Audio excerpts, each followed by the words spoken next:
Chapter 4 of If You Can't Manage Them, You Can't Teach Them. Preparation. This nightmare is not limited to inexperienced teachers. It is not even limited to the world of dreams. Unfortunately, many teachers live this nightmare. I've lived it too many times myself. Class gets off to a terrible start, and it's all my doing. Not one of the problems is precipitated by unruly or uncooperative students, but if I am at all interested in the welfare of students, or for that matter, in self survival, I have to stop repeating the nightmare in my waking hours, and then I might find that it fades from my dreams as well. Is a critical piece of classroom management. The teacher must be prepared and organized for each day, each class, each lesson, all the way through. Students, particularly adolescents, will sense the lack of preparation and capitalize on it immediately. If you are not ready, chaos is guaranteed. Do everyone a favor. Plan to be fully ready when that bell rings. You'll do students a whole lot of favors, and you'll reap plenty of benefits yourself. Here are some of the things that happen when you are organized and ready for each day and each class. You demonstrate to students that you are ready for them. They can feel that you want them to be there. Students enter a place of calm, though lively security, not chaotic frenzy.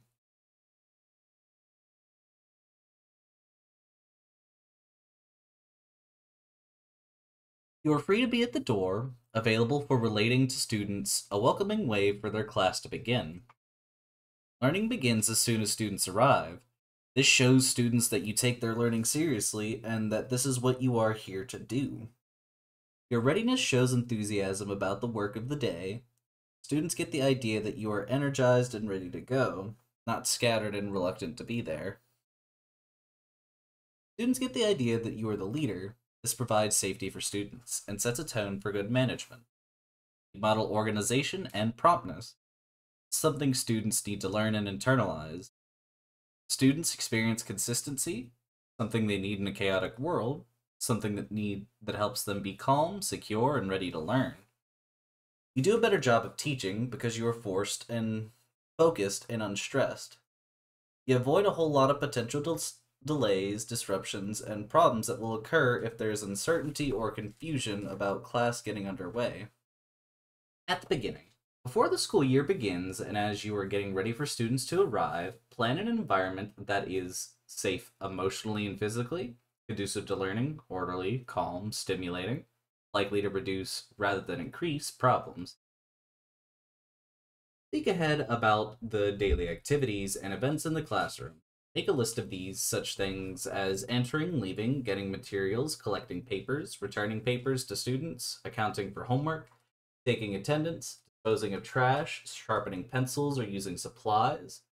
Plan for ways to make each of these events run efficiently and smoothly.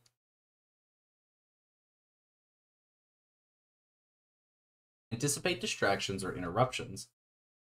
Make a list of these, such as things as students' need for hall passes, knocks on the door, people dropping by to drop something off, messages that need to be sent to the office, someone getting sick, new student appearing at the door in the middle of a lesson, power failures or a technological device that stops working. Don't wait until one of these happens to figure out how you will respond. Have a plan in place. Of course, you can't prepare for every possible event. You can, however, anticipate most of them if you've been through all or part of one school year as a teacher. Write up a supply list. Note and gather the general supplies that you will need to have available for students through the year.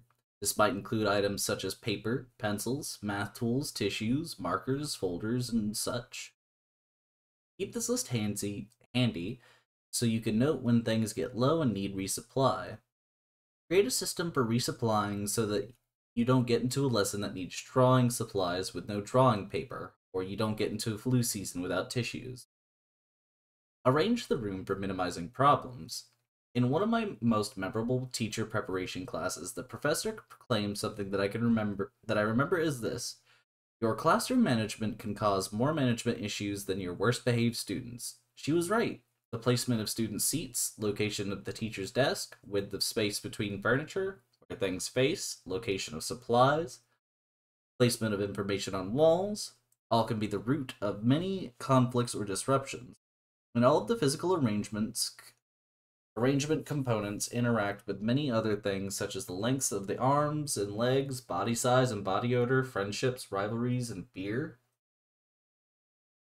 So when you set up your room, give thought to the width of aisles between desks, space for outstretched legs, traffic patterns to the door, to the supply area, to the pencil sharpener, student line of vision to all presentations, teacher visual access to all students, unobstructed access to supplies and information, student access to the teacher, the need for private teacher-student conversations. Consider these practices. 1.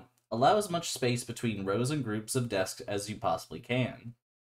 Actually draw a flowchart of traffic patterns to see how they will work. 3. Make sure that you can see all students from your desk or any other place you might linger to talk with individuals. Make sure every student can see you, the board or screen, the active board, or any other presentation spot. 5. Keep an extra desk somewhat near your desk or near the area you tend to spend more time. You can use this for a visitor or for a student who needs some time away from her or his regular seating. 6. Create a bit of private space near your desk. Have a chair where a student can sit with back to the group facing you for private chats about his or her work. 7. Place supplies in one general area so students do not have to wander around the room to get things. 8. Post notices, reminders, and critical information near the door so students see it as they leave. 9. Place a container of some sort outside your door or on your door for non-confidential memos, reminders, or other papers to be left. That way, every visitor will not actually have to enter the room. 10. As you get to know students, develop a repertoire of arrangements for seats and specific seating arrangements for students. You will learn that configurations work for minimizing distraction. You will learn what pairings and groupings of students do or do not work well for good learning. Weeks ahead of a unit. Long before you kick off a unit of study or a series of lessons, get organized. Most teachers are used to planning the concepts and activities that will be part of a unit, but often teachers are not thinking of this process as a matter of good learning plus good management. Collaborate with colleagues. Discuss upcoming units of studies with others in your department.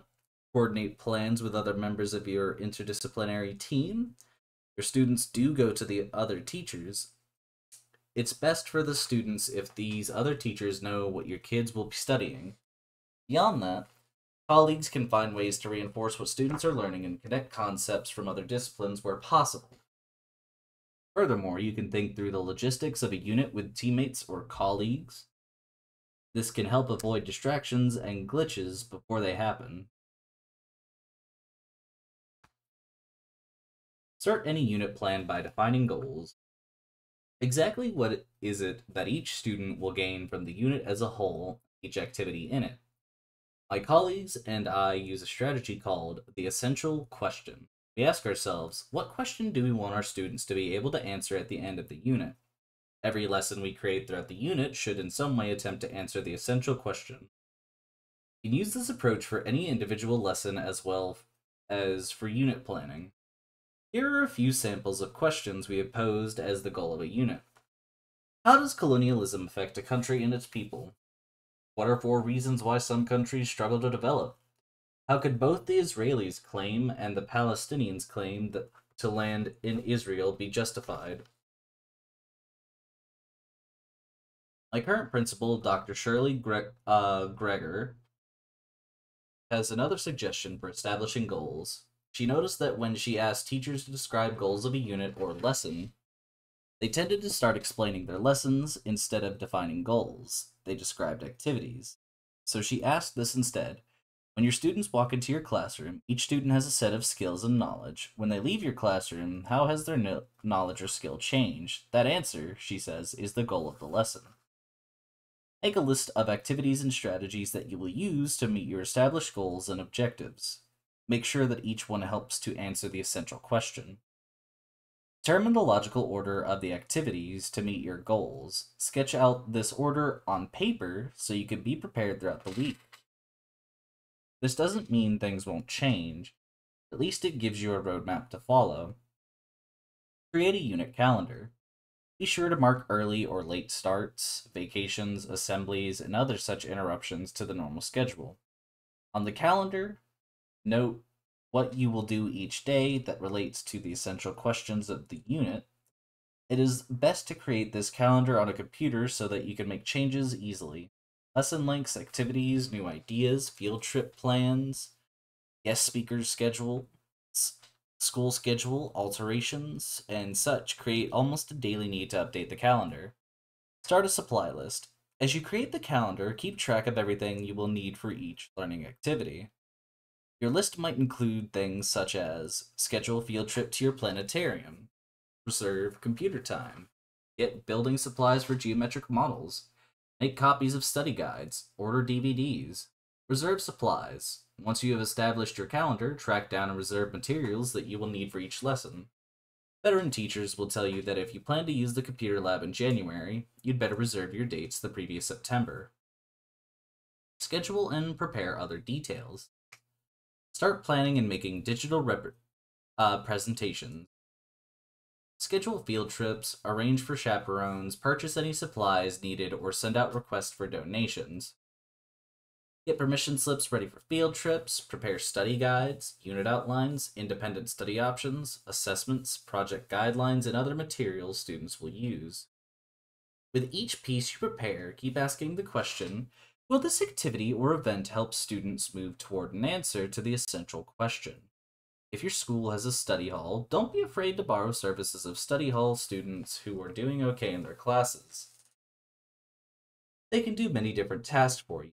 Cut out shapes, put up a new bulletin board, research dates, collate papers, prepare folders of materials, make samples, put digital presentations together for you, and so on. Ask the study hall teacher which students are the most responsible and bring them on board. The helping students will love this. Identify the vocabulary words that students will need to understand the material in the upcoming unit or lesson. You can start on this list as soon as you have established the essential questions for your unit. The more background knowledge you provide, such as understanding of terminology, the easier it will be for students to comprehend the concepts in the unit. A day or two ahead. A unit, lesson, or series of lessons can sneak up on you. Never leave your planning until the day of the lesson. To keep on your trajectory of smooth lessons and minimal management problems, take care of these last-minute things before the last minute. Resupply and recheck. Check your list of general supplies for the room. You may have done a meticulous job of gathering materials for the unit, but you will still have slowdowns and disruptions if you have not kept up with the regular supplies of the classroom. Check all technological devices and programs that you need for upcoming lessons. Open the container to be sure the software program really is inside. Run it to see that it is working. Don't wait until you get into the presentation to figure out that you needed a backup bulb or screen that's not broken or pens for the active board.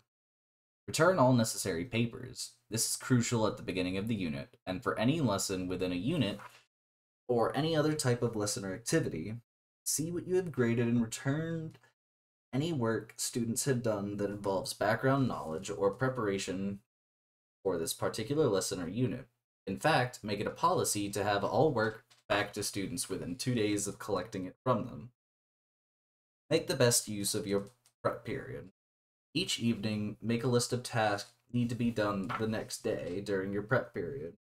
List will avoid wasted time. For me, this practice keeps me sane. I leave my classroom, I take my list with me. This is not because I may forget why I went to my office in the first place. Yes, that does happen, but rather because as I run into people, I suddenly have a new task added to my list. If I don't add the new task to my list, I will probably forget it by the time I return to my classroom or desk. By the way, you should know this will get worse as you age. Get copies made at least a day ahead. Early in my teaching career, I arrived at school one day with a variety of worksheets to duplicate for my first period class. I was shocked to find that the machine was down, out of order, kaput, not cooperative. What? Don't they close schools when copy machines are not functioning?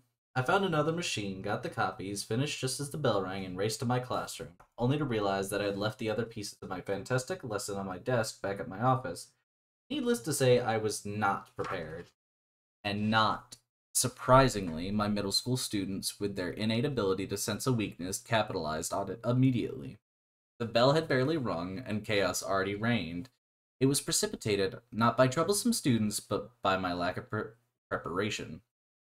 Make copies the night before or the day before that, even if you have to stay late. The law of averages, especially where school copy machines are involved, will guarantee that some days there will be a line of teachers at the machine, or the machine will be on holiday. If you are not able to make copies the night before, have a backup plan for your lesson.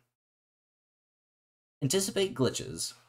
Think through the lessons coming up in the next few days. What might happen that will require alterations? Prepare for differences in learning styles. Have alternative activities on hand. Certainly, you cannot anticipate every complication that may arise, but many of them you can. You know your students and their needs, fears, hesitations, and gifts. Consider what surprises may occur. Daily in class. Everything is ready and in place for great lessons. Oops. That is still not quite enough. All your best plans can result in lessons that fizzle if the organization does not continue into each day's classes. Here are some must-dos to get those lessons off to the best start. Start class on time. Start your class on time. We expect our students to be on time, therefore it is our absolute responsibility always to start on time. This is way important. This simple practice establishes you as the person in charge. It tells students that the academic tasks of the day are important.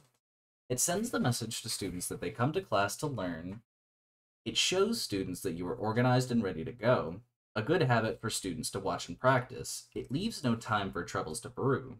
I have a colleague who struggles with starting class on time. Because of this, various discipline issues arise each day. When we were discussing this one afternoon, I asked, "What keeps you from starting your class on time?" Her answer had nothing to do with a lack of organization. Instead, she felt that the start of class was a good time for students to ask her what they had missed when they were absent, clarify their homework, or answer other questions. She shared my observation that students bring tremendous energy into the classroom from their time in the hall, that the teacher has about 1 minute to rechannel that energy before it splinters into chaos. Once this opportunity is lost, the teacher will spend a whole lot more time getting the class back in hand, and all that energy could have gone into learning will be wasted. We talked about this, and now this colleague answers questions during a 3 minute break halfway through the class period. To her delight, she has noticed a decrease in behavioral problems at the beginning of class. As soon as the bell rings, stand in front of your class, facing the students, directing them into their seats. When the bell rings in my class, I am saying things such as, "Mary, I need you in your seat. John, let's go. I'm ready to start." Simply directing the unprepared and distracted student says to the class, "This class is important and I have high expectations." 95% of discipline problems occur during the first and last 5 minutes of class, and more than likely come from 5% of the students. Get those 5% properly directed and reduce the percentage of problems in the first 5 minutes just by being focused and ready to go when the bell rings. Get into the lesson promptly. Don't let your opening events drag along so as to lose momentum. Take care of necessary housekeeping. Check in with students or do whatever routines you have set with expedience. Grab that adolescent energy fast and get started learning. Show, don't tell. Recently, I planned for students to cut their vocabulary words apart for a review activity. I learned quickly that as I was describing what to do, the class was descending into mayhem. Fortunately, I remembered my own advice in a hurry and had them sit on their hands so I could demonstrate. Once all eyes were on me, I literally showed students what to do. Remember this whenever you have specific doing expectations of your students. It eliminates the barrage of questions from students who are confused. You definitely do not want that, because as soon as "Miss C, what do I do?" begins to reverberate throughout the class, you have created a management issue that could have easily been avoided. Tomorrow is another day. Straighten up your stuff as best you can before leaving your classroom. If your classroom is cluttered and your materials are left scattered, you will use up valuable time tomorrow getting things together. This delays good learning and opens the door for many problems. Preparation and organization are major partners with classroom management. There are two more of the strong fundamentals to success.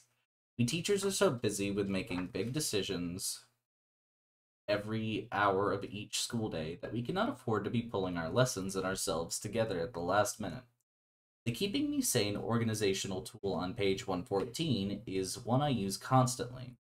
It does help me to keep sane. Try this. Try the other strategies in this chapter. When you've had time to implement some of the ideas, retake the Am I Ready survey on page 98 of this chapter. See what has changed. That is the end of chapter 4.